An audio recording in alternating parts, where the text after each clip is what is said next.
In a world of turmoil, in a space of chaos, it is difficult to find the calm and the silence one needs to steady oneself. We would say create every day a small little space where you can be to allow your energy to prosper and expand without limitations. There are many things occurring in the linear environment that are devastating and just plain awful, we would say. All of you have to rise above that and not succumb to the fear of it, not succumb to the oh my God moment, but look at it and say, what can I do to strengthen the reality so that these types of things simply will be impossible to perpetrate? I'm not going to run in fear. I'm not going to be judgmental. I'm not going to be, feeling like nothing I can do is worth anyone's time. I don't have enough energy. I'm one person. How can I do anything? We'd say you all individually can do something. If each one of you decides today that you're not going to be fearful, that you're not going to run, that you're not going to allow others to perpetrate atrocities that are just simply not acceptable, is something that you can do. Each one of you individually, take your quiet meditative time and say, no, we're not accepting that. We are uniting as the beautiful energies we are and the soulful energies that we are, and we're not going to put up with this. So we'd say each of you need to be strong. Each of you need to keep both feet on the ground and not be so, we'll say, discombobulated, that's a big word, when something does occur. Stay strong, stay focused, and most of all, stay positive and loving. Send that energy out to the world. There are many who are participating at a subpar level.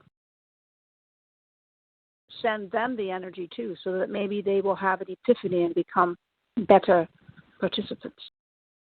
The world at the moment is in chaos, but you are the calm.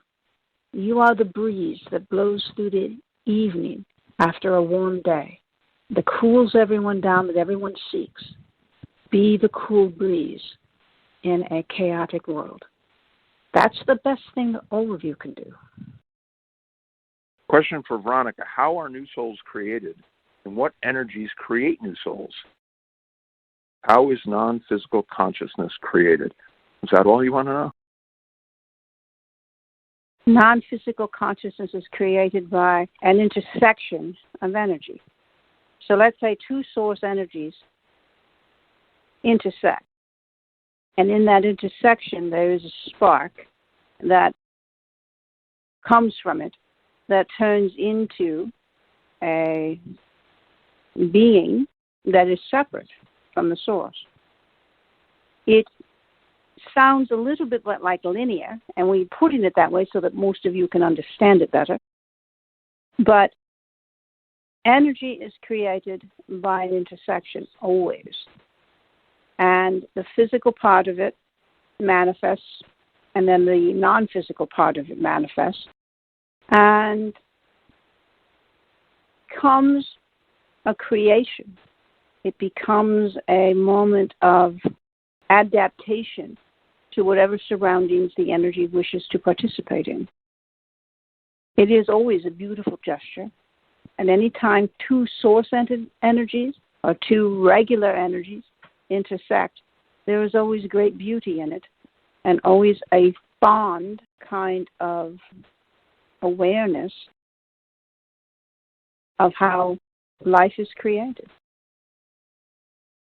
Thank you, Veronica. And since we delved back into source entities, which is a lot of people ask about, here are my observations. One is, everybody is in some way, by definition, right, an aspect or fragment of one or more source entities, which means a single source entity can create as many aspects as it wants, but sometimes they get together, and you can just think in your own terms. You have parents, right? Not just one. You have 4 grandparents. I think that's all true, because I know of some that have been aspects of multiple source entities, and Veronica saying, okay, this is enough of this. Anyway, I guess that's the point, that it could be a single source entity, it could be multiple source entities that just get together for whatever reason, but it also could be other entities that are not, source entities are like the top of the food chain up here on the CEO, on the org chart. But there's a lot of other entities, that were created by source entities, which themselves can create aspects, just like you can create children. And now for some questions from the comments, which I encourage everybody to participate in if you can. This is from Julia. Veronica talks about young souls and old souls. I want to know where the young souls come from, how the new souls are created, and who creates them.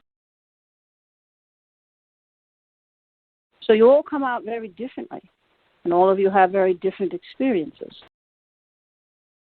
It's probably too complex to continue talking about it, but we do want to make sure that everybody understands that there are many sources that create fragments that turn into linear physical beings of some sort, not necessarily human, and not necessarily of this dimensional space or even of this galaxy or quadrant.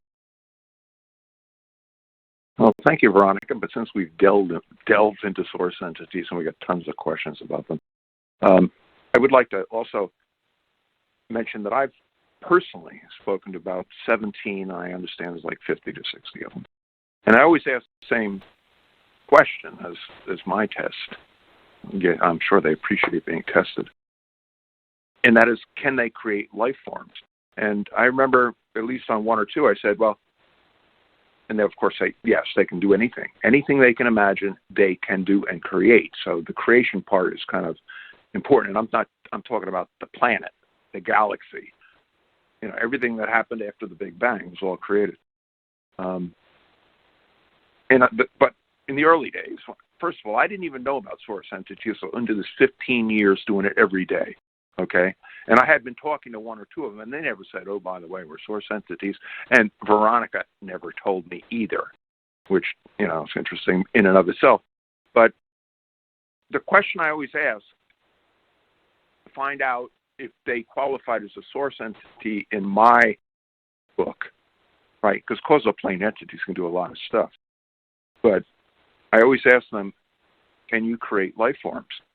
And after they roll their eyes, they say, of course. But I ask specific questions like, if you wanted to have a dinosaur right now, could you do it in this time frame in my yard? They said yes. And I said, well, would you have to go, back in time and, create it and let it evolve into a dinosaur over millions of years? Or could you do it right now from scratch? And they said both. So anyway, I don't know. I tend to be long-winded about source entities. Maybe we'll talk about them at a later. However, I'm not sure how useful it is because they are so far out of here that they got a lot of stuff on their plate.